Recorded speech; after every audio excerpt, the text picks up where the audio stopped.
네, 여러분 반갑습니다. 저희 권두걸팁 합격 설명회 와주셔서 감사드리고요. 저는 여기 붙여놓은 것처럼 영어 교육론 권영주이고 또 네, 저는 이제 일반 영어하고 문학 담당하고 있는 김병루입니다. 네, 영어학의 이동걸입니다. 전체적으로는 아마 권영 교수님이 이제 설명을 좀 하시고. 네, 그래서 이제 제가 먼저 전체적인 거 설명드리고 그 다음에 영어 교육론, 그다음에 영어학, 일반 영어 이 순서로 아주 간략하게 마치도록 하겠습니다. 네, 그럼 네 시작하도록 하겠습니다. 네, 여러분 이렇게 오늘 와주셔서 우선 너무 감사드리고요. 오늘 좀 날씨도 흐리고 힘들었을 텐데 와주셔서 감사드리고 저희 권두걸 팀이 또 올해 2027년도 학년 2027학년도 임용시험을 위한 대비를 여러분들한테 간략하게 말씀드리도록 하겠습니다. 소개 드린 것처럼 저는 영어 교육론을 가르치고 있고요. 그 다음에 인력문학 김병두 쌤, 영어학 이동걸 선생님 이렇게 저희 세 명이서 여러분들하고 함께 임용 영어를 수업을 하고 있습니다. 그래서 개괄적인 거, 전체적인 거 좀 말씀드리고 시작하도록 하겠습니다. 우선 보시면 이제 저희가 오늘 할 그 과정은 임용 시험이라는 것이 어떤 것인가라는 것을 간단하게 말씀드리도록 하고 그 다음에 어떻게 공부할 것인가 영어 교육론, 영어학, 일반 영어 이렇게 순서대로 말씀드리겠습니다. 그리고 권두걸의 시크릿 솔루션 저희들이 가장 중점적으로 다른 팀에는 없는 우리들만의 어떤 비밀 병기처럼 여러분들을 꼭 합격시키고자 하는 그런 어떤 의지를 가지고 여러분들하고 함께 만들어가는 이제 이런 반이 될 것이거든요. 그래서 그것을 마지막에 설명드리고 마치도록 하겠습니다.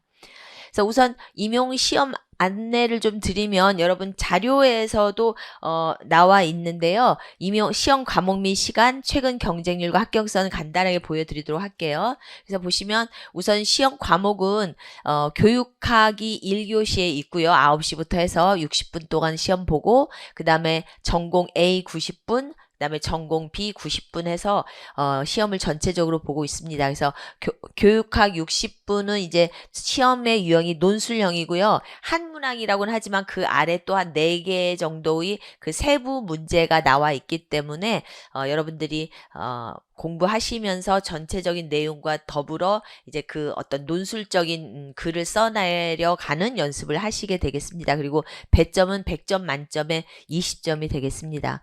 그 다음에 이제 교과 교육학이 25에서 35%, 내용학이 65%에서 75% 이렇게 나온다라고 하고 있고요. 전공 A에서 뭐 90분씩은 다 같은 시간이에요. 그런데 이제 시간 배분이 기평은 4문항, 서술형 8문항에서 전체 12문항이고 B형이 기평이 2문항, 서술형이 하나 더 많죠. 9문항 해서 전체 11문항 이렇게 해서 임용 전공 영어 점수가 80점, 교육학 점수가 20점 해서 전체 100점으로 나오게 되어 있습니다. 그래서 여러분들이 전공 점수를 당연히 이제 잘 받으신다라고 하면 또 교육학의 점수 더해서 여러분의 이제 합격이 결정되게 될 것입니다.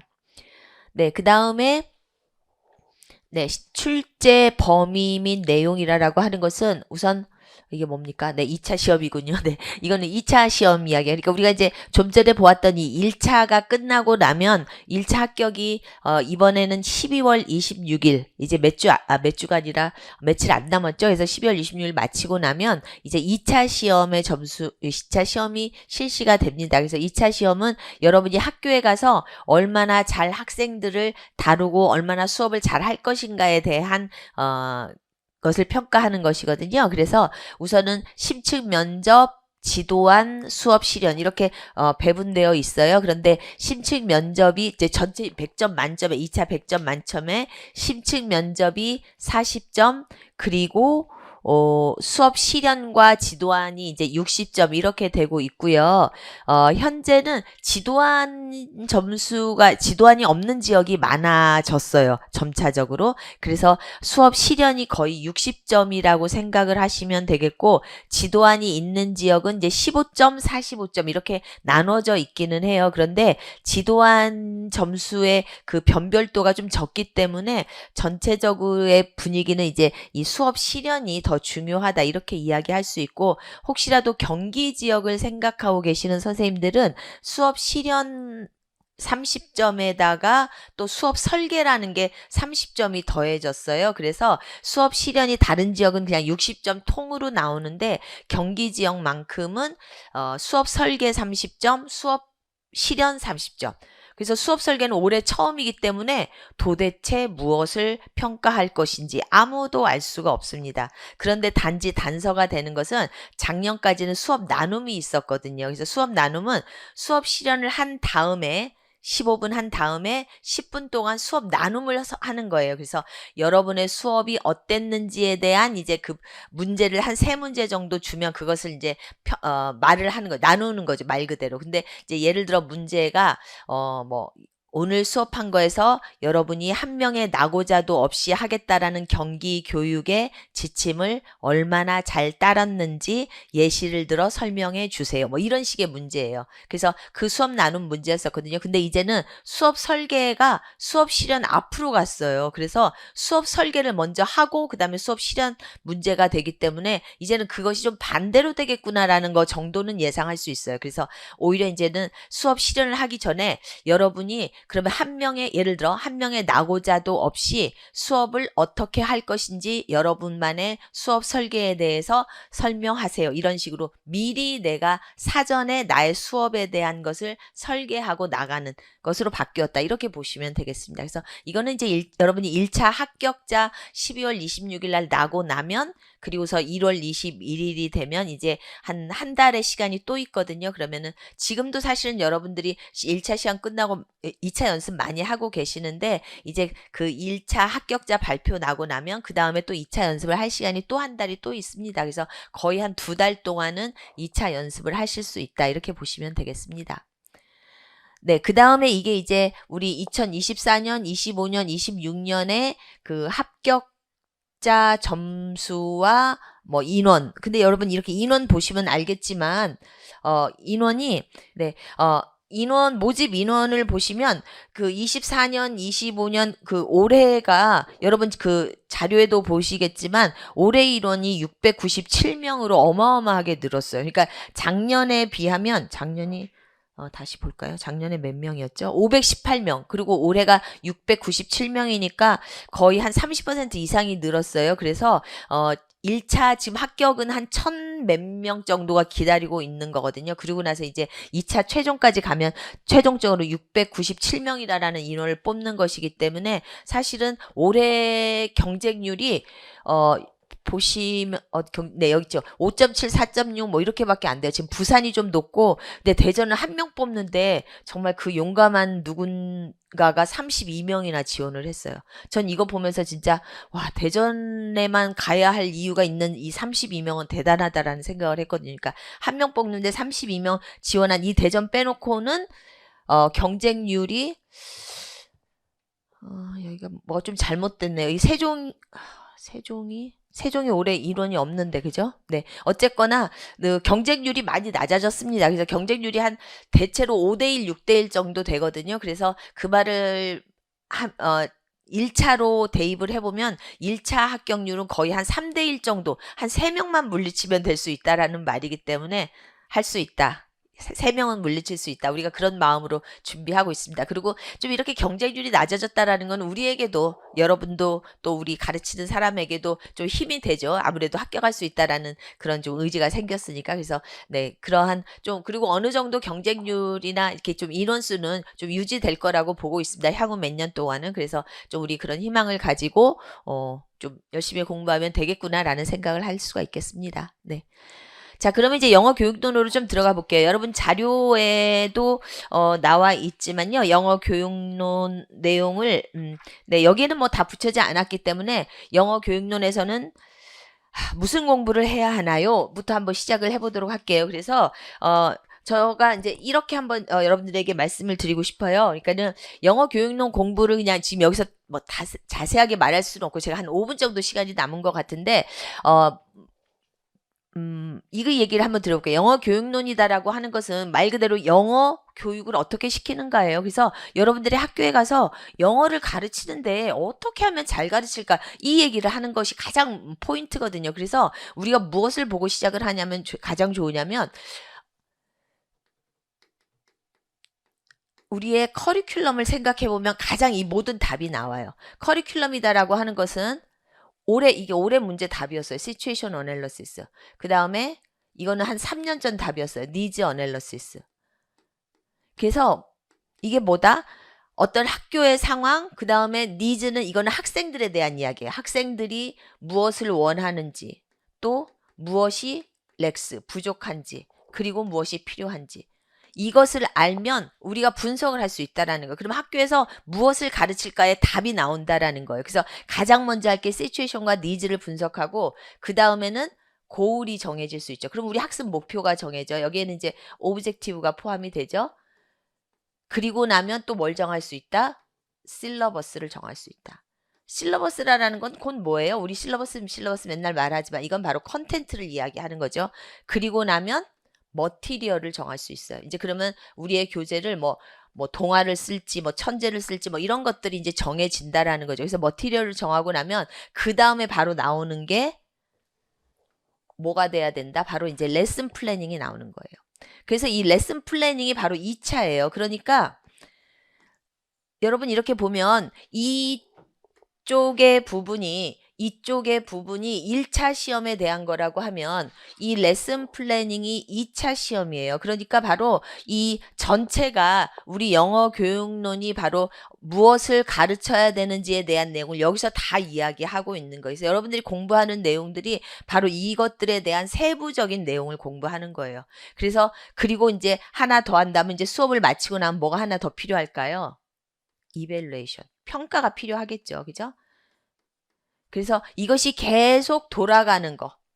그리고 이 교육과정을 이야기할 때 영어 교육에서 핵심적으로 이야기하는 것 중에 하나가 이 교육과정이 그냥 이렇게 우리가 말하는 리니어하게 이렇게 그냥 쭉 따라서 그냥 1번하고 2번하고 3번하고 그렇지 않다. 그러면 어떻게 된다? 계속해서 리컬시브하게 계속해서 돌아간다라고 이야기해요. 그래서 그것을 우리가 리컬시브 하다라고 하거든요. 그래서 리니어하지 않고 이게 계속 리컬시브하게 돌아가야 된다라는 이야기를 하고 있는 것이 바로 영어 교육론이기 때문에 제가 여기다 영어 교육론에 이언어 습득, 교육과정, 언어 기능 지도, 교수학습법, 영어 평가했는데 그것이 이 안에 다 포함되어 있는 거예요.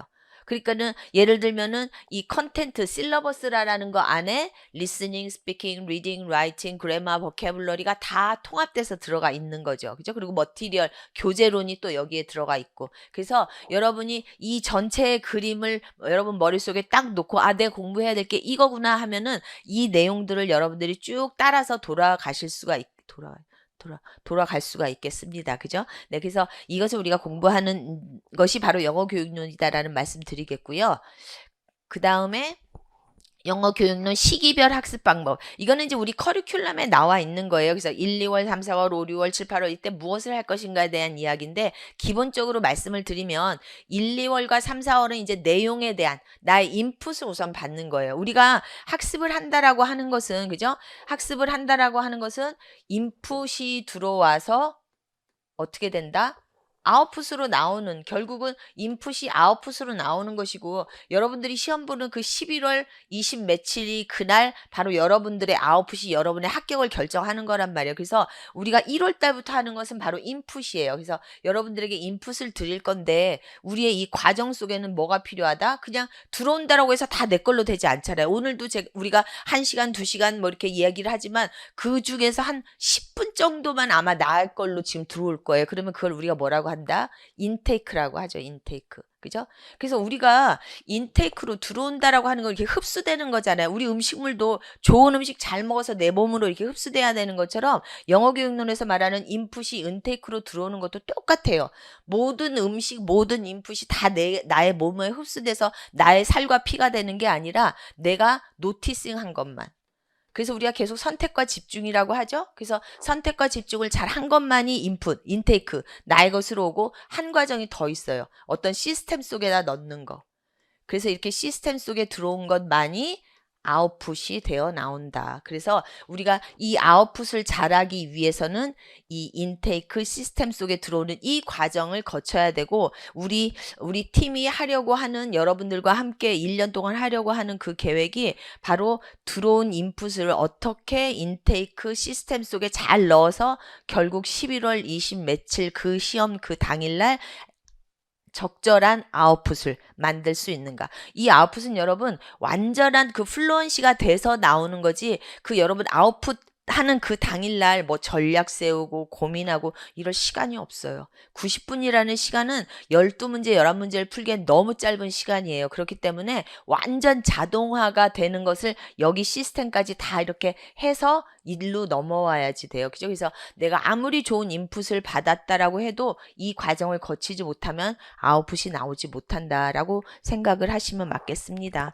그죠? 그래서 그 시기별 학습은 그렇게 인풋이 들어오는 1, 2월, 3, 4월부터 해서 이제 7, 8월 모의고사를 거쳐서 여러분이 아웃풋을 나올 수 있게 하는 것이 우리의 목표다라고 말씀드릴 수 있겠습니다.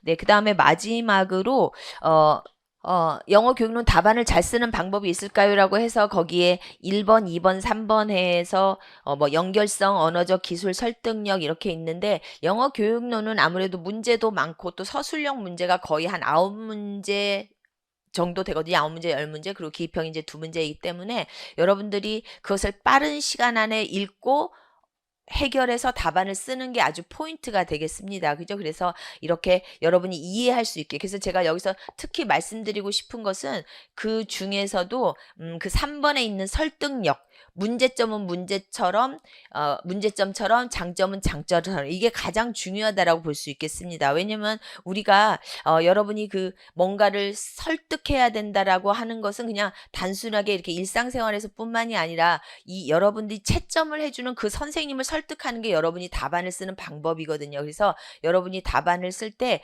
내가 어떻게 하면 이 평가자들이 내 답안을 보고 이거 정말 모범 답안 같네? 라고 답안을 100점을 그러니까 말하자면 만점을 줄 수 있는가를 계속 하셔야 돼요. 그래서 여러분이 답안을 쓰면서도 내 답안이 모범 답안처럼 그리고 마치 그 문제를 출제한 사람이 쓴 것과 같은 모범 답안이 될 수 있도록 하는 것이 여러분의 목표가 되어야 한다. 이렇게 말씀드릴 수 있겠습니다. 그래서 이건 뭐 물론 지금 당장 뭐 어떤 뭐 구체적인 것을 하는 시간은 아니기 때문에 그걸 말씀드리진 않겠고 혹시라도 한번 그런 것을 보고 싶으신 선생님들은 우리 그 유튜브에도 올해 문제 2026년도 기출 문제하고 해설 뭐라 그러죠? 해설 강의가 나와 있고 지금 이 자료 뒤편에도 아마 우리 해설 강의가 연결론부터 1번부터 끝번까지 다 나와 있어요. 그러니까는 한번 그 기출 문제만큼 또 중요한 게 없기 때문에 여러분들이 한번 보시면서 어떻게 답안을 써야 되겠구나 하면서 아이디어를 조금 가지실 수 있을 거라고 생각을 합니다. 네, 그래서 오늘 저는 여기까지 하도록 하고 이제 영어학 선생님의 합격 설명회를 잠깐 듣도록 하겠습니다. 자, 영어학의 이동걸입니다. 우리 그 영어학 공부는 좀 특이해요. 그 문과, 사범대 쪽에서 영어학은 다른 과목, 다른 영역하고 달리 약간 이과적인 머리가 좀 필요한 것 같아요. 그래서 뭐 그냥 즐겁게 공부하는 사람이 있는가 하면은 또 아주 힘들어하는 사람이 있거든요. 영어학이. 그래서 딱 한 명만 영어학 공부 히스토리만 한번 들어볼게요. 어떻게 얘기했는지 한번 얘기 좀 한번 해주세요. 어떻게 공부했는지. 지금까지. 음, 처음이에요? 어, 학교 다닐 때 영어학 공부 어떻게 했어요?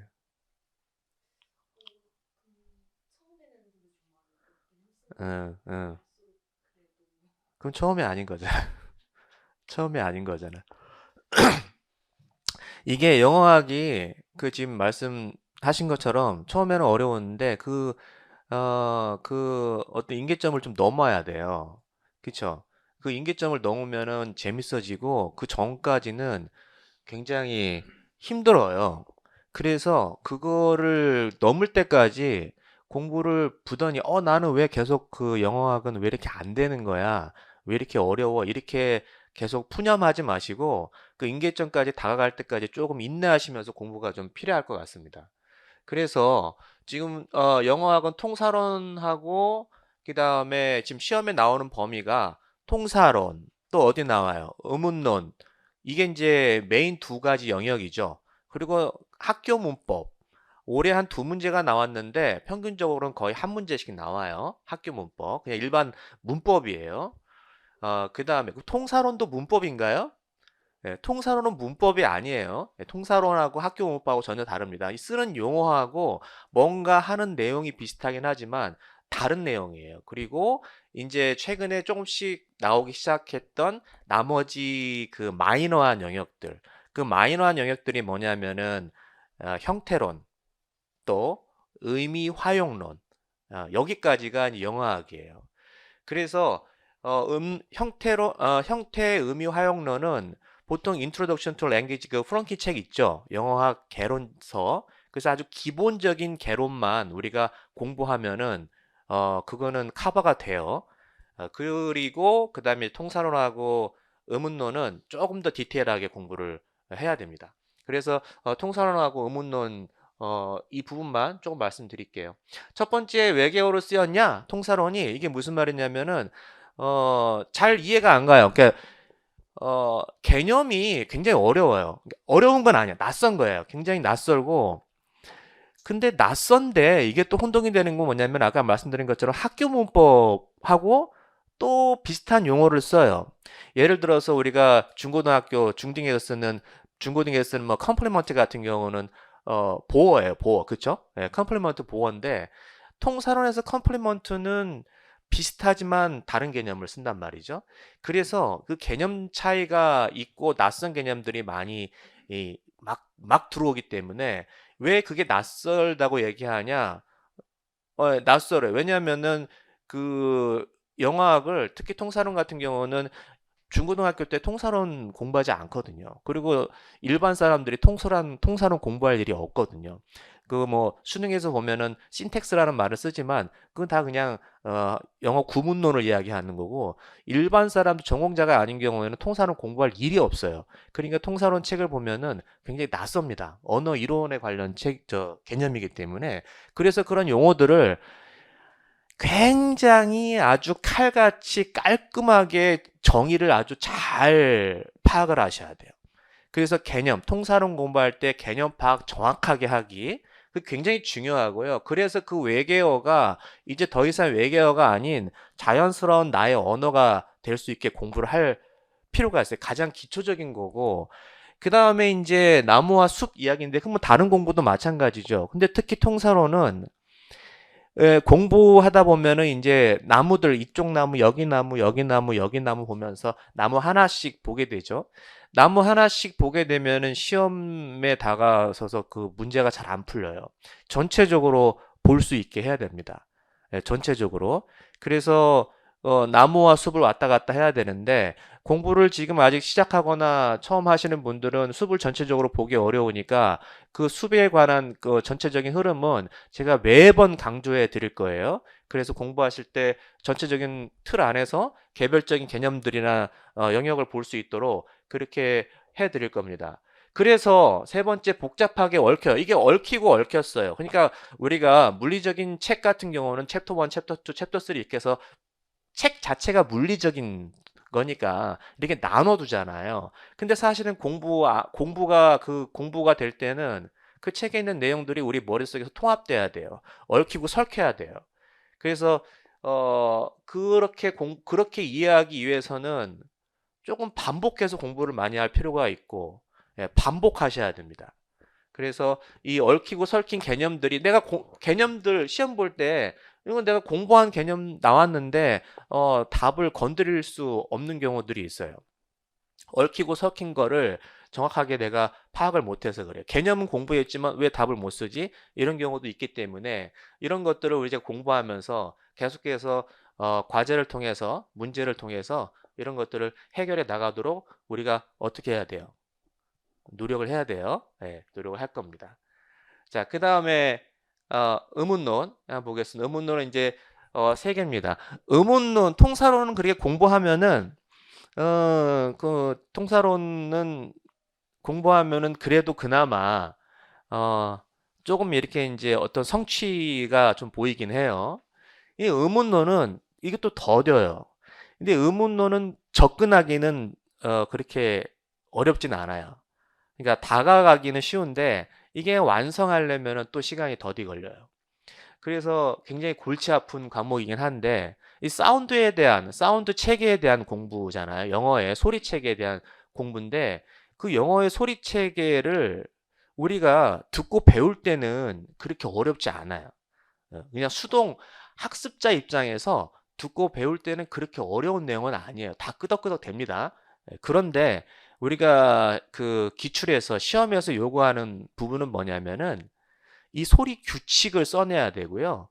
그 다음에 explain 해야 돼요. 설명해야 돼요. 그러니까 시험은 우리가 수동자의 입장에서 수동적인 학습자 태도를 요구하는 것이 아니라 즉 중고등학생처럼 배운 거 그 점검하고 확인하는 그런 시험이 아니라 적극적으로 우리가 그 해서 설명하고 그것을 룰을 써내야 돼요. 분석할 수 있어야 돼요. 그러니까 똑같은 공부들에도 우리가 대학교 때 배웠지만은 임용시험은 살짝 좀 더 높은 수준의 그 이해력을 요구를 합니다. 그럼 어떻게 해야 돼요? 열심히 반복해서 열심히 해야 돼요. 그리고 정확하게 공부를 해야 돼요. 그래서 의문론은 소리 자체를 정확하게 이해를 하셔야 되고요. 소리 자체가 우리가 익숙해요. 왜냐하면 전공자이기 때문에. 맞죠? 영어 전공자이기 때문에 익숙합니다. 그런데 익숙하다 보니까 그 소리 자체에 대해서 정확하게 우리가 파악을 못할 때가 있어요. 그 소리가 어떻게 조음이 되고 그 소리 자체의 특징이 뭐고 소리가 같이 붙어가지고 조음이 될 때 어떻게 어떤 현상이 일어나는지 소리 자체를 정확하게 이해하셔야 되고 그 다음에 지문은 요거는 이제 기출을 우리가 모의고사 때도 보고 그 다음에 기출을 볼 때 지문과 데이터 분석이 있어요. 기출 한번 어떻게 생겼나 봤어요, 다들? 보셨어요, 안 보셨어요? 네, 기출을 보면은 기출은 그냥 대략적으로 기출 문제가 이렇게 돼 있어요. 그래서 뭐 1번 이렇게 해가지고 한번 쓰세요 이렇게 돼 있고 그 다음에 여기 박스가 이렇게 크게 있고 그 다음에 두 번째 박스가 이렇게 있어요. 이게 이제 A 박스고 이 B 박스예요. 그 다음에 이제 이거 활용해가지고 어떻게 쓰세요 이렇게 해서 디렉션이라고 이렇게 나옵니다. 이게 지문이고 이게 데이터 분석이에요. 이 지문의 내용을 근거를 해가지고 여기 있는 데이터들을 그러니까 여기 있는 단어나 무슨 표현들이 이제 나올 거예요. 얘네들을 분석을 해내야 돼요. 근데 얘는 지금 여기에 따르면 지문은 이해한다 이 말이에요. 여기 A 박스는 이해하기가 쉬워요. 네. 근데 여기 두 번째 이 A 박스를 이용해 가지고 이 두 번째 데이터를 분석하는 게 그게 쉽지가 않아요. 그런데 이것을 내가 책에서 공부를 해도 시험장에 가면은 잘 안 풀릴 때가 있어요. 이게 무슨 말이냐면은 우리가 공부할 때 이제 책을 가지고 공부할 거예요. 예. 지금 원서를 제가 많이 읽으라고 부단히 강조를 할 텐데 이 원서를 읽을 때 어떻게 읽느냐 요거. 원서를 읽을 때 어떻게 읽느냐 귀납적으로 읽으셔야 돼요. 이 문제를 풀기 위해서 귀납적으로 읽으셔야 되고 귀납적이라는 것은 데이터를 중심으로 원래 원서는 어떻게 써 있냐면 이론 설명 주장창 써 있고 그 다음에 데이터를 제시하면서 확인시켜줘요. 맞죠? 대부분 책은 그래요. 우리가 문법책 봤을 때 문법책 봐봐요. 문법이면 예를 들어 명사다. 그럼 명사에 대해서 블라블라블라 해가지고 이렇게 설명해 놓고 그 명사 단어들을 이렇게 설명해 주는 방식으로 책을 구성한단 말이죠. 이 연역적 방식으로 구성한 거예요. 근데 우리가 지금 여기 책을 읽을 때는 귀납적으로 읽으셔야 돼요. 그러니까 데이터를 분석해야 되기 때문에 데이터를 먼저 보고 설명을 먼저 보고 데이터 보면은 겁나 쉬워요. 어렵지 않단 말이지. 근데 데이터를 먼저 보고 이 데이터를 내가 어떻게 설명할 것인가를 시험에서 물어보므로 그것을 계속해서 연습해 나가야 돼. 귀납적으로 데이터하고 그 다음에 설명을 나중에 보는 방식으로. 그러면 보기가 너무 헷갈리지 않느냐, 원서 보기 헷갈리지 않느냐라고 말할 수 있는데 제가 학원 교재에 우리 그 교재에 그것을 조금 위치를 바꿔놨어요. 귀납적으로 바꿔놨기 때문에 원서도 보면서 또 학원 교재를 통해서 우리 영어학 교재를 통해서 그런 방식으로 공부를 할 수가 있을 겁니다. 그 다음에 세 번째, 이제 의문론이 어렵기 때문에 아이씨 외워버려. 외워. 그냥 외워야겠다. 이거 다 외워. 그냥 막 4번 읽고 5번 읽고 외워요. 외우면 안 된다. 외워서 푸는 시험이 아니에요. 물론 답답하니까 외우는 것은 좋으나 외워서 푸는 시험이라면 다 어렵지 않게 합격했을 겁니다. 분석하셔야 되기 때문에 반드시 이런 분석을 통해서 공부를 하셔야 되고 암기 사항은 아니다. 근데 암기에서 풀려고 하는 사람들 되게 많아요. 왜 암기가 안 되냐면 똑같은 그 시험 내가 본 책에서 문제를 출제가 되더라도 이게 그냥 그대로 그냥 해서 이렇게 문제 출제하는 게 아니잖아요. 뭔가 이렇게 다듬잖아요. 그러면 데이터를 새로 넣고 출제자도 양심이 있는데 어떻게 똑같이 그렇게 넣겠어요. 다른 단어 하나 집어넣고 이렇게 해서 이 데이터를 조금 바꿔요. 양념을 칩니다. 그럴 때 암기한 것으로 그걸 풀어버리면 오답이 나올 수 있기 때문에 데이터 분석을 할 수 있어야 돼요. 분석을 할 수 있어야 돼요. 굉장히 중요한 내용이에요. 요거 공부할 때. 그래서 우리랑 같이 공부하던 안 하던 이 공부 의문론의 공부 방식은 데이터를 중심으로 해가지고 내가 데이터를 이해하고 분석해 보려고 노력해야 되고 그게 맞나 확인하는 차원에서 그 내용을 한번 들여다보는 그 흐름이 굉장히 중요하다 이렇게 말씀드릴 수 있고 마지막으로 그 영어학은요 그 제가 여기다 안 해놨지만 그 뒷부분에 보면은 영어학 필수 교재가 있어요. 네, 그 책 표지도 이렇게 해놨죠. 그 필수 교재 그 교재에 있는 그 원서들을 구입을 하셔서 PDF로 보지 마시고 책을 구입을 하셔가지고 그 책상에 그리고 손에 들고 다니시면서 반복적으로 끊임없이 책을 보시길 바랍니다. 원서를 안 읽고 그렇게 요령 있게 공부를 하면 안 돼요.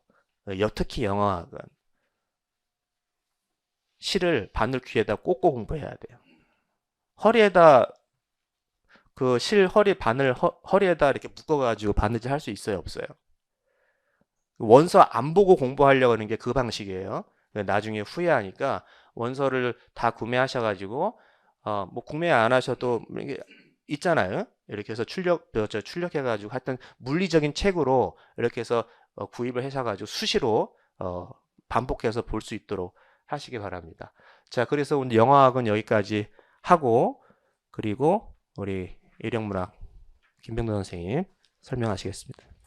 네, 지금 이제 영교과하고 또 그 영어학에 대해서 이제 두 분이 잘 설명을 하셨고, 이제 여러분들 잘 보시면 영어 교육학이라는 것은, 진짜 훌륭한 선생님이 되기 위한 자기가 실력을 또 갖추고, 그 다음에 학생들한테 잘 전달하기 위한 거죠. 예, 그래서 이제 그걸 잘 말씀하셨고, 굉장히 저도 그동안 이제 영어 교육학에서 전체 틀을 잘 모르고 있다가 선생님의 강의를 들으니까, 이게 전체적으로 나중에 레슨 플래닝까지 나오기까지 그 과정이 이렇게 되는 거구나. 이제 그걸 좀 알 수 있었는데, 그래서 저한테도 유익했고, 그 다음에 이제 영어학의 이제 이동걸 선생님 강의를 통해서 또 그 구체적인 것들을 하나하나 우리가 이제 어떻게 공부해야 될지 개념이라든가 이런 걸 이제 알게 됐는데, 이제 우리가 일반 영어라고 이야기하는 게, 일반 영어하고 문학이라는 게 결국은 여러분들이 이제 요번에 실제 시험을 보신 분들도 그렇고, 또 요번에 시험을 보시지 않았다고 하더라도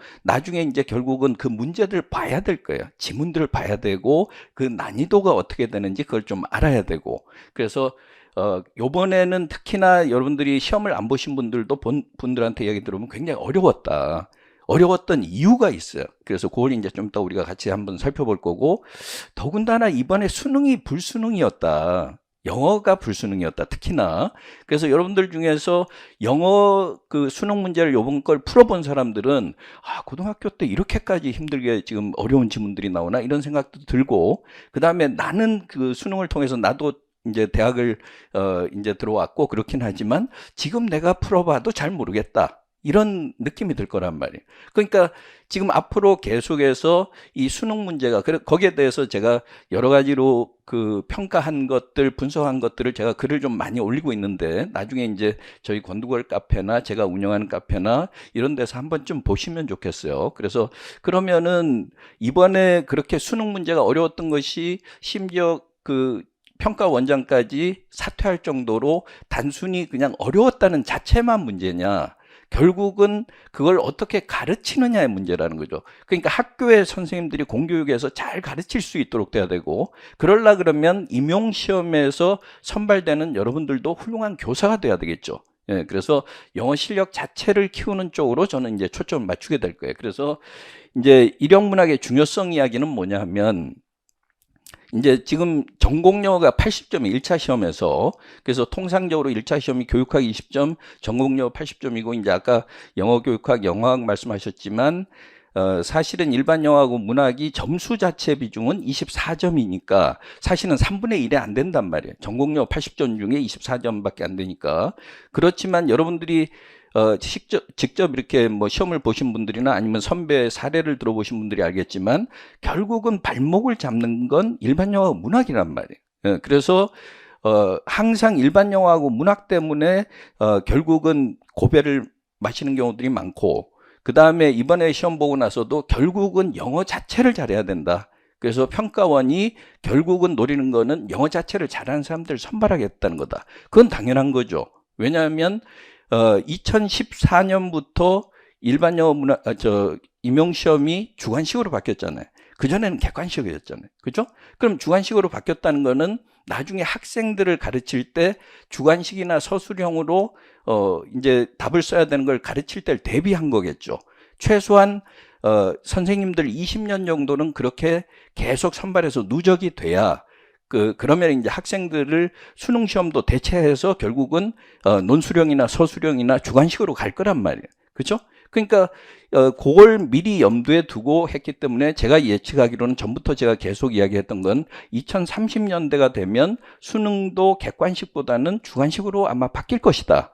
이렇게 예측을 했는데 어젠가 이렇게 보니까 신문기사에 서울교육청에서 2034년부터 서술형과 논술형을 일부 도입하고, 그 다음 2040년경에는 거의 이제 그걸 상당 비중으로 늘리겠다 그랬어요. 예, 그래서 그런 관점에서 여러분들이 이제 임용시험을 보게 되면 단순히 이번에 임용시험에 합격하는 게 문제가 아니고 나중에 학교 현장에 가서 학생들한테 가르칠 때 뭔가 떳떳하게 그리고 보람을 가지고 그렇게 이제 학교 생활을 하려고 그러면 일반 영어 문학의 실력을 키우는 게 굉장히 중요하다. 그래서 단순히 합격을 하는 것만이 목표가 아니고 뛰어넘기 위해서도 굉장히 중요하다는 거죠. 자, 그래서 일단은 첫 번째는 일형문학의 어떤 점이 어렵다고 느끼는가, 그걸 좀 살펴보도록 할 텐데, 일단은 공부를 어떻게 해야 될지 모르겠다는 거예요. 예? 통상적으로 하는 게 단어가 부족하니까 단어부터 외우자. 그러면 통상적으로 뭐 여러분들 많이 보는 또 어휘책이 있어요. 그러면 5회독을 했다, 6회독을 했다. 그런 이야기 많이 들었을 거란 말이에요. 그리고 어떤 사람들은 신년 초에 시작하면 일단 단어부터 외우자. 근데 여러분들이 중고등학교 다니면서 단어부터 외우는 공부를 워낙 많이 했단 말이에요. 근데 그게 영어 실력의 향상으로 이어지지 않더라는 거예요. 거기에 문제가 있는 거죠. 그렇죠? 예, 그래서 단어를 많이 하는 건 중요하지만 단어를 그냥 영한사전에서 한국어 1대1 대한 것만 그것만 외운다든가 문장을 따로 외우지 않는 거는 별 의미가 없고, 계속해서 뭔가 영영사전을 통해서 개념을 정확하게 익히고 그 다음에 그 표현들을 실제 문장에서 어떻게 사용하는지를 자꾸 연습하고 그렇게 해서 읽기 속도를 빨리 하는 게 굉장히 중요하단 말이에요. 예, 그래서 그 점을 이제 좀 생각을 하실 필요가 있고, 그래서 앞으로 제가 이제 진행하는 일반 영어하고 문학 수업은 첫 번째는 다독이에요. 다독. 그렇게 해서 글의 양을 많이 늘리겠다는 거죠. 그건 뭐 나중에도 살펴보기는 하겠지만, 이번 시험에서 특히나 예측을 불허했던 것이 좀 이제 예상을 뒤엎고 그 어려웠던 이유는 단어 수가 늘어났다. 특히 일반 영어 부분에서 단어 수가 늘어났다. 그래서 그거는 이제 그 밑에도 제가 이제 요번 시험이 어려웠던 이유, 거기에 대해서 11페이지를 한번 보세요. 이야기 나온 김에 이야기하면 11페이지 2번에 일반 영어의 단어 수가 늘어났다 그랬어요. 그래서 A형이 전에 25년도에는 A10번이 425단어였다가 441단어. 그다음에 B8번이 345였다가 471이니까 한 30%가 늘어났단 말이에요. 그러니까 당연히 좀 어렵다고 느낄 수밖에 없는 거죠. 그렇죠? 그러니까 보통은 우리가 LSAT이나 GMAT, GRE 혹은 SAT는 좀 더 길기도 하지만 그래서 이런 난이도가 높은 시험들이 통상적으로 450단어 내외예요. 그래서 통상적으로 지금까지는 일반 영어 지문들이 400단어를 채 넘지 않았는데 요번에 보니까 그 제한이 없는 것 같단 말이에요. 그러니까 앞으로 더 늘어날 수도 있단 말이에요. 그렇죠? 그러니까 일반 영어하고 문학은 점점 더 난이도를 높여갈 것이다라는 거예요. 왜냐하면 요번에 수능 봤잖아요. 수능 보니까 상당히 어렵다. 근데 이제 물론 그래서 난이도를 내년에 낮추려고 하겠죠. 요번에 이제 책임론이 상당히 나왔으니까. 그런데 앞으로 계속해서 그러다 보면 또 너무 쉽다고 나오고, 그러니까 이게 이제 어느 정도 그런 변화가 있긴 하겠지만 궁극적으로 고3 학생들을 잘 가르칠 정도의 그런 실력을 갖춰야 된다는 거예요. 그래서 제가 이건 여담이긴 하지만 예를 들어서 뭐 중학교에서 교사 생활 한 10년 하신 분, 그분의 이야기를 들어보니까 자기가 중학교에서 10년 동안 가르치다 보니까 자기 영어 실력이 중학생 수준으로 떨어지더라는 거예요. 왜냐하면 더 공부할 필요가 없거든요. 그러니까 결국은 특히나 이제 나중에 합격을 해서 임용고사를 학교에서 선생님이 되면 나중에 잡무에 치이고 뭐 이제 민원 해결하고 이러다 보면 공부할 시간도 없고, 그럼 중학생들을 가르치는 중학교 교사들은 실력이 늘지 않기 때문에 더 이상 고등학교 수업을 잘 감당을 못 한단 말이에요.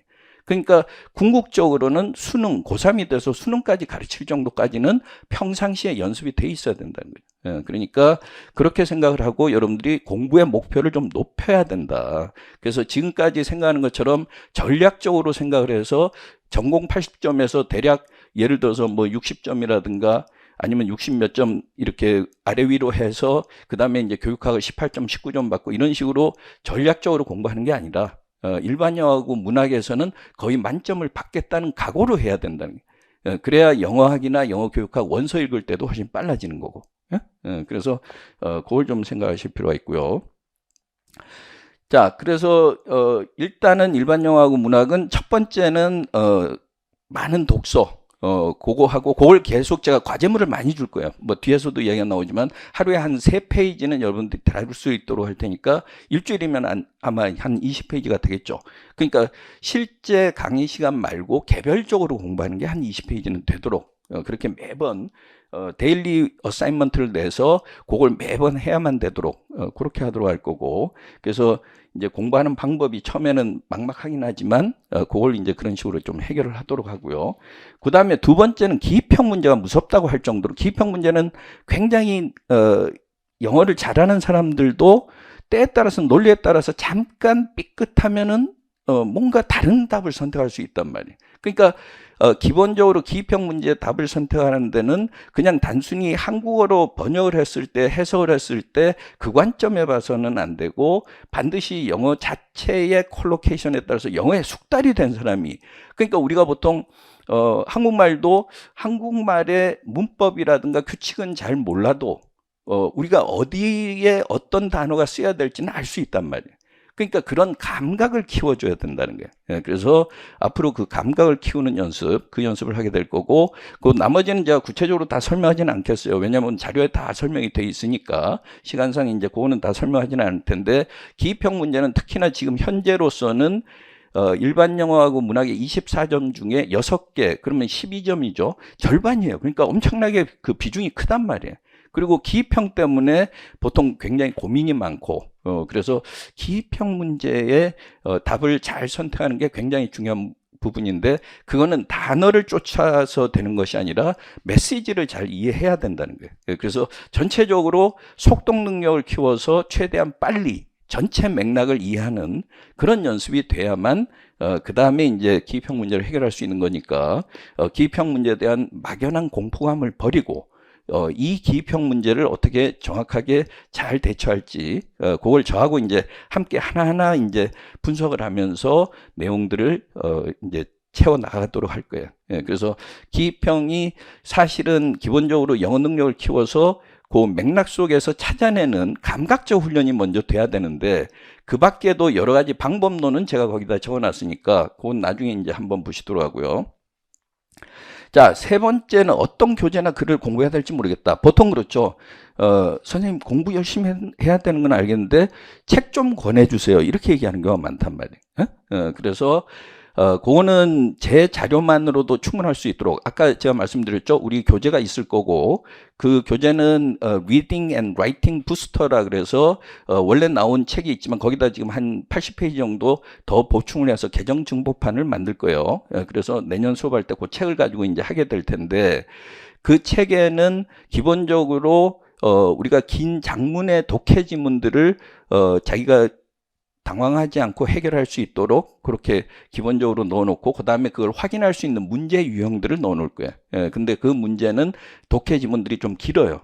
어떤 거는 700단어 이상도 있고 또 문학 작품들 같은 경우도 600, 800도 있는 거고 아까 뭐라 그랬어요? 일반 영어는 요번에 길어도 471단어였다 그랬죠. 470단어 정도. 그러면은 평상시에는 그보다 120%, 150%더 긴 지문과 더 난이도가 높은 지문으로 공부해서 실제 시험에서는 체감 난이도를 확 떨어뜨려야 된단 말이에요. 근데 실제 기출의 수준처럼 공부한 사람들은 조금만 바뀌면은 당황하게 되는 거죠. 금년이 그랬어요. 금년의 시험이. 그래서 이제 그걸 제가 드리는 자료만으로도 충분하다. 그래서 고민을 하지 않도록 해주겠다. 그리고 표현들이라든가 이런 것들도 제가 글라스를 항상 제공하기 때문에 어휘 때문에 아까 고민하면서 단어만 따로 외우는 것이 아니라 그 글라서리는 대부분 영영사전에서 표현들을 이렇게 개념 같은 걸 설명하는 표현들을 거기다 넣어놓고 예문을 하나나 두 개를 반드시 넣어놓을 거예요. 반드시 예문을 외우라는 거죠. 그래야 나중에 서술형으로 답을 할 때 그 단어를 활용해서 쓸 수가 있고 그 다음에 기입형 문제 답을 선택할 때 그 단어들이 들어가 있는 앞뒤의 콜로케이션을 알기 때문에 감각적으로 대처할 수 있다. 그래서 이제 그런 식으로 좀 연습을 하도록 할 거고요. 그래서 교재나 글을 공부하는 게 고민스럽지만 그것도 제가 해결해 줄 수 있도록 그렇게 과제물을 좀 많이 줄 거예요. 그래서 특히 이동걸 선생님이 항상 강조하는 게 빡센 공부. 그래서 항상 학생들이 고민하지 않도록 왜냐면은 이거 공부할까 저거 공부할까 뭐 아니면 어느 정도까지 공부할까 그게 이제 고민스러운 경우가 많은데 그거 고민은 우리가 선생님들이 다 할 거고 그래서 거기에 맞춰서 여러분들한테 과제를 내주면 여러분들은 고민하지 않고 과제만 열심히 따라와도 충분히 다른 사람들보다 훨씬 실력이 높아지도록 그렇게 하게 될 겁니다. 자, 그 다음에 단어 외우는데 자꾸 잊어버린다. 그건 너무나 당연하죠. 그렇죠? 여러분들 나중에 학교 선생님이 돼서 애들이 또 그럴 거예요. 중고등학생들이 선생님 단어 어떻게 외워야 돼? 단어 외워도 어제 외운 거 또 잊어버려요. 이렇게 얘기할 거란 말이에요. 그건 너무나 당연하단 말이에요. 그렇죠? 여러분들도 학교 다닐 때 학창 시절 생각해 보면은 보통 저도 그랬어요. 이렇게 A4지 같은 거 이런 반 접어서 왼쪽에는 영어 단어, 오른쪽에는 한국어 단어 이렇게 해가지고 한 50개 적어가지고 그래가지고 이제 처음에는 2개 있는 거 보다가 하나를 접고 영어 단어만 보면서 한국어로 한다든가 그러면서 이제 뭐 표시를 한다든가 그게 제가 꽤 오래전에 저 학교 다닐 때 했던 건데 최근에 지하철 타고 가다 보니까 또 어떤 중고생이 또 그러고 있더라고요. 근데 그거는 쓸데없는 쓸데없는 건 아니지만 생각만큼 효과 있는 방법은 아니다. 그거는 단어 개수를 늘렸다는 그런 이제 포만감을 느낄 뿐이지 실제 독해력을 늘리지는 못한다는 거예요. 왜 그런지를 여러분들이 알아야 되는 거예요. 그래서 단어를 외우는 건 당연하기 때문에 단어를 잊어버리는 걸 당연하게 생각하고 자꾸 이제 그걸 익히면 되는 거죠. 그러니까 기본적으로 단어 한 단어를 보면 한 30번은 잊어버렸다 또 익힌다고 생각하면 돼요. 그래서 제가 생각하는 거는 눈도장을 많이 찍자. 눈도장을 많이 찍자는 건 뭐예요? 글을 많이 읽자는 거예요. 그래서 그 글을 많이 읽으면서 그게 자꾸 익혀졌다가 또 잊어버리고 이렇게 해야 되고 단어만 따로 보지 말고 문장 전체로 볼 수 있도록 해야 아이디어들을 잘 잡을 수 있고 그 다음에 그 표현들을 계속 유지할 수 있다는 거죠. 그래서 그렇게 보시면 되고 그래서 단어를 외우는데 자꾸 잊어버린다. 이건 누구나 가지고 있는 고민인데 외워야 된다라는 생각을 하지 않고 많이 읽으면서 그 단어가 자연스럽게 스며들도록 해야 된다. 그래서 이제 그런 방법을 제가 선택을 하도록 할 거고요. 자, 그 다음에 이제 해석은 되는데 무슨 말인지 모르겠다. 이해가 안 된다. 이런 게 이제 가장 우리가 공부하면서 고민스러운 부분인데, 그거는 뭐냐 하면 기본적으로 단순 직역식에 말하자면은 영어를 한국말로 그냥 끼워 맞추다 보니까 그렇게 된단 말이에요. 그러니까 예를 들어서 뭐 이런 거죠. 여기서 이렇게 보면 agriculture is, 제가 글씨가 좀 깨끗이가 못해요. 아까 이동걸 선생님 굉장히 깔끔하게 잘 쓰죠. 권영주 선생님도 그렇고. 그래서 agriculture is war by other means. 만약에 이렇게 돼 있으면 agriculture is war by other means 이렇게 얘기했을 때 빨리 우리가 아이디어를 잡으라는 거죠. agriculture is war, 이 말은 뭐예요? 농업도 전쟁이나 다름없다. 다만 수단이 다를 뿐이다. 그죠? 전쟁은 총칼로 하죠. 농업은 뭘로 해요? 뭐 농작물을 잘 경작할 수 있는 방법이나 아니면 요새는 GMO도 나오지만 수단이 다를 뿐이다. 이렇게 빨리 여러 개 단어를 봐야지 단순 직역을 해서 다른 수단에 의한 전쟁이다. 이렇게 끌고 오지 말라는 거예요. 응? 그러니까 기본적으로 그 아이디어를 잡아야 되고, 그 다음에 he is defined by passion. 뭐 이러면은 passion for something 이렇게 나오면 passion for writing, passion for literature, passion for arts, 뭐 여러 가지를 쓸 수가 있겠죠. 그렇죠? 그럼 우리가 define이라는 건 정의하다 이렇게 항상 외우고 있으니까 그는 그의 열정으로 인해서 정의된다. 이러면 우리말이 이상해진단 말이에요. 안 들어온단 말이에요. 응? 그 사람은 열정 빼면 시체다 이러면 되는 거죠. 응? 그러니까 그 사람은 be defined by, 이렇게 define이라는 건 뭐예요? 진면목을 볼 수 있다는 거예요. 그 사람의 진면목을 보려면, 그 사람이 어떤 사람인지 알려면 그 사람이 열정적이라는 걸 보면 알 수 있다. 그 말은 뭐예요? 그 사람 열정 빼면 시체다 이 말이란 말이에요. 그렇게 빨리 가야지 2단계로 가서 속도가 떨어지니까 속독이 안 되는 거고, 속독이 안 되니까 수능에서 그걸 읽지를 못하는 거예요. 그러니까는 수능 같은 경우도 독해 지문이 한 170단어 내외인데 한 지문당 보통 1분 30초에서 2분 내에 해결을 해야 된단 말이에요. 왜냐하면 총 70분 중에서 리스닝은 25분밖에 안 되고 리스닝은 순서대로 그냥 듣는 거란 말이에요. 그럼 나중에 45분 가지고 그 지문들을 다 해야 되는데 지문 개수가 보통 요번에도 보니까 22개예요. 그럼 22개가 긴 거는 270단어가 있었다고.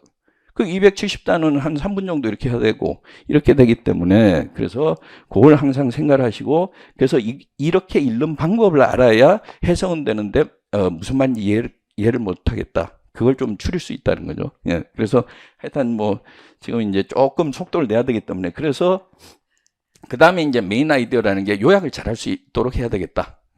그 말이고, 그래서 2026년 일형문학이 왜 어려웠느냐? 그거는 이제 아까 설명한 것처럼 예측을 벗어났다는 건 문제 순서가 좀 바뀌었어요.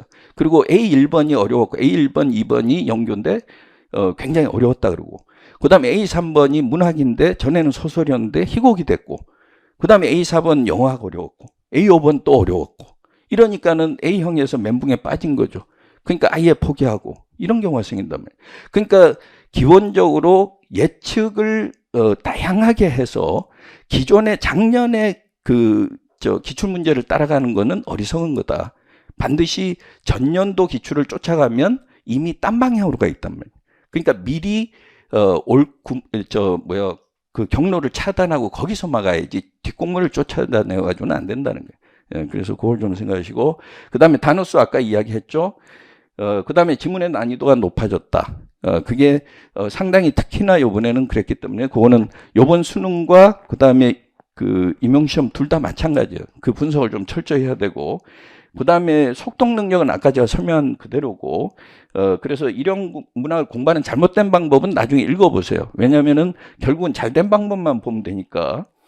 그래서 그거하고 고득점의 공부 방법은 일단 근데 단어를 그냥 무작정 외우지 말자는 거예요. 그래서 1, 2월 달에는 Word Power Made Easy를 원서를 가지고 제가 수업을 넣을 거예요.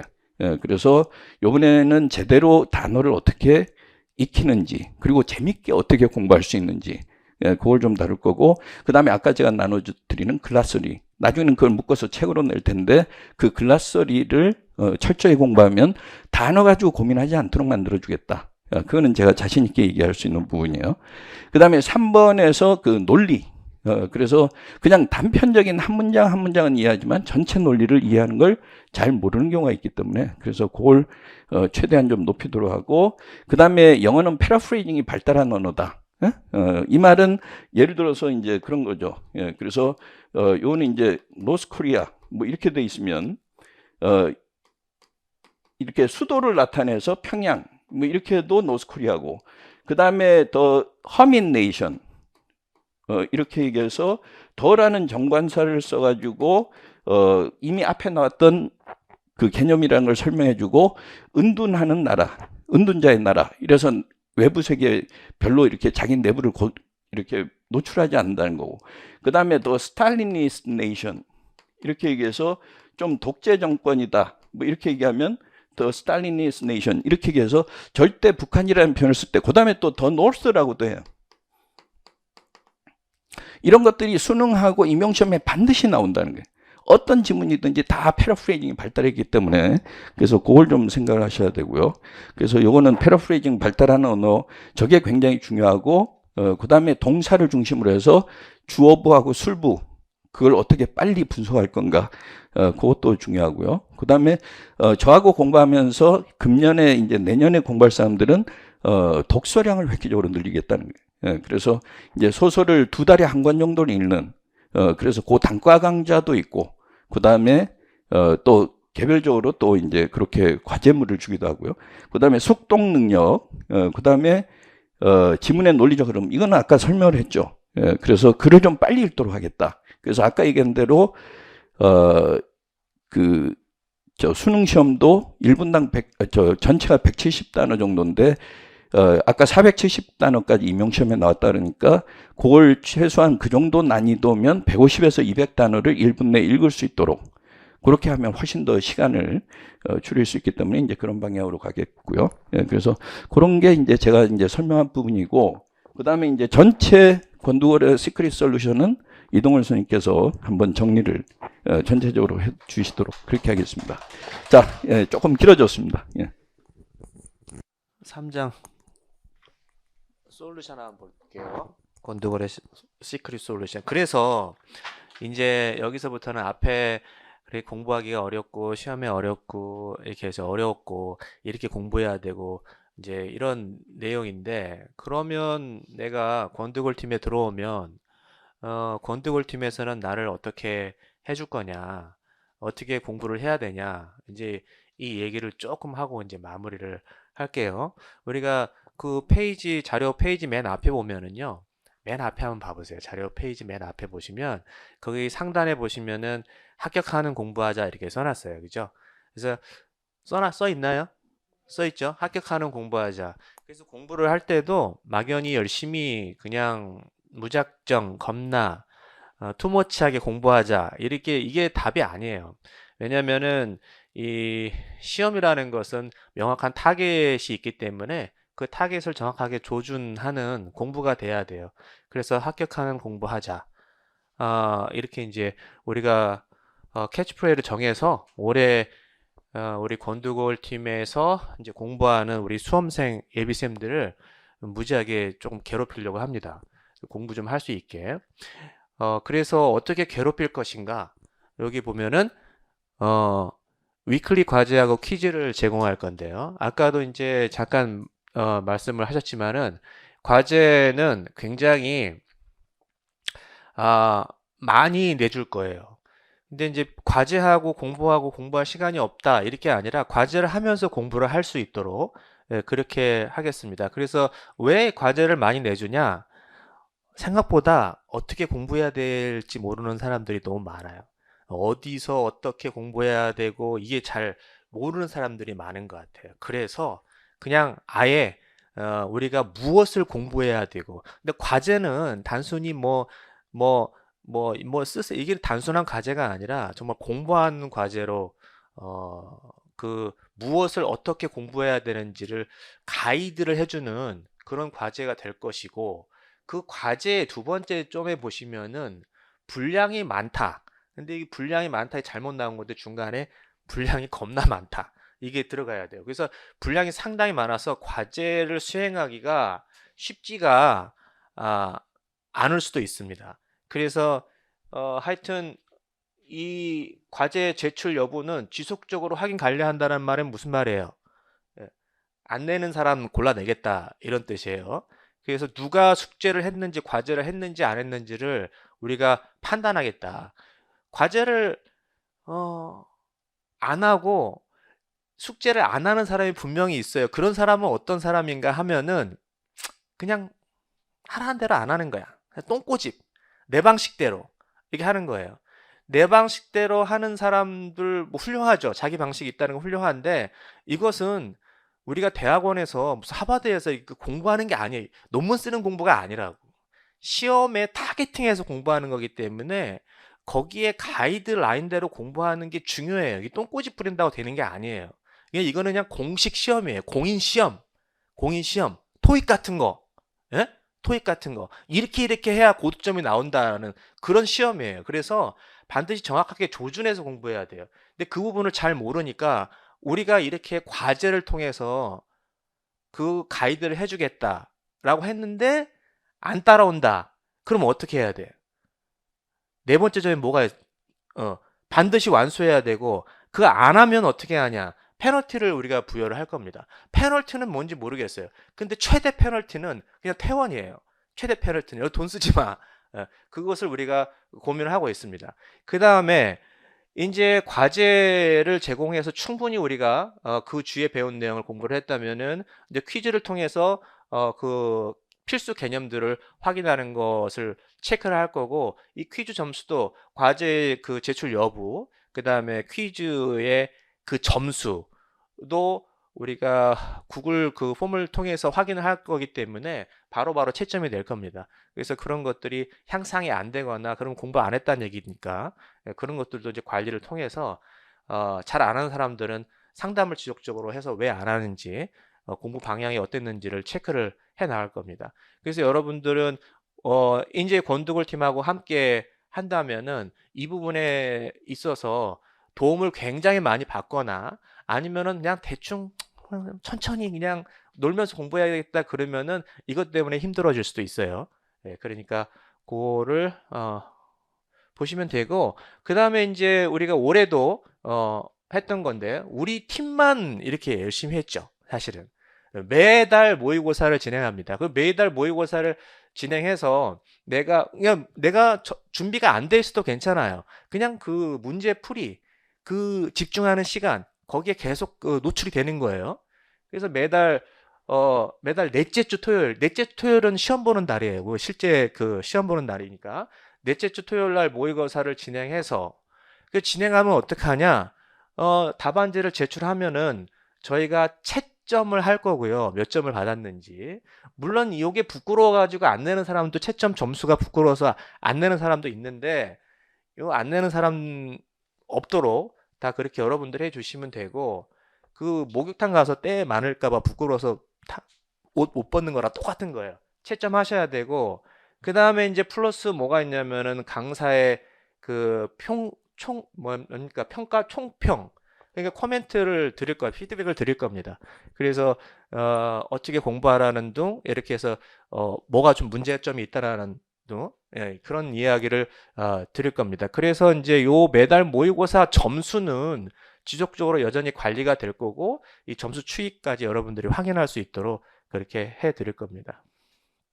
점수 오르지 않으면 또 역시 불러가지고 괴롭힘을 줄 거예요. 그러니까 여러분들 잘 하셔야 되고 그 다음에 이제 개별 집중 상담이죠. 이 상담 사실 그 우리 강사들하고 상담하는 게 되게 도움이 많이 될 겁니다. 뭘 상담하냐?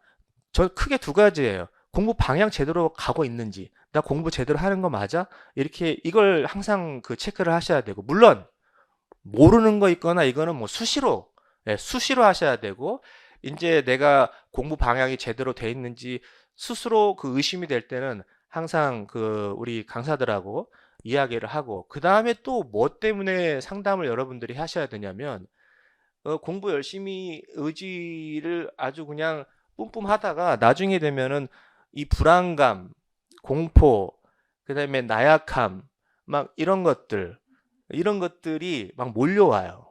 예, 어쩔 수 없어요. 몰려옵니다. 예, 그런 것들을 해결을 해야 돼요. 예. 그래서 이런 것들은 어떻게 해결하냐? 그냥 우리랑 얘기하면서 계속 해결을 해 나갈 수밖에 없어요. 네, 계속 누구랑 이야기하면서 혼자 갖고 있으면 안 되니까. 그래서 그런 공부 방향, 그 다음에 심리적인 어려움, 그 다음에 이제 세 번째로는 개별적인 질문들, 학습에 관련된 질문들, 이런 것들을 통해서 계속 저희하고 이야기를 해 나갔으면 좋겠습니다. 그 다음에 마지막 토요 스터디인데요. 토요 스터디는 거의 반강제적으로 하게 될 겁니다. 그래서 토요일 날 오전 10시부터 9시까지 풀타임으로 스터디를 하게 될 거고요. 그 스터디 할 때 뭐 하냐? 일단 나오시면은 저희가 조를 다 짜서 같이 공부할 수 있는 팀을 만들어 드릴 거고, 그렇게 하면은 이제 공부하는데 조금 힘이 되겠죠. 예, 그래서 같이 공부하는 사람들끼리 뭔가 매주 만나가지고 공부하면 확실히 도움이 될 겁니다. 심리적으로. 그리고 이제 공부할 수 있는 내용을 저희가 드릴 거예요. 그냥 알아서 공부하는 게 아니라 그 토요일 날 공부할 수 있는 자료를 드릴 테니까 그것을 중심으로 하는 거예요. 그러니까 여러분 맘대로 공부하면 안 돼요. 타겟을 정확하게 꼭 집어서 공부해야 되니까. 그래서 그 부분을 드릴 테니까 그걸 가지고 학습을 하고, 그 다음에 또 뭘 해야 돼요? 그것을 단순히 문제 푸는 용도가 아니라 그것을 팀원들끼리 조원이죠. 조원들하고 이야기를 해볼 수 있도록 이렇게 하셔야 될 겁니다. 그 내용은 우리가 이제 조교 선생님들이 정해지면은 조교 선생님들이 좀 이제 그 부분들을 안내를 정확하게 해줄 거예요.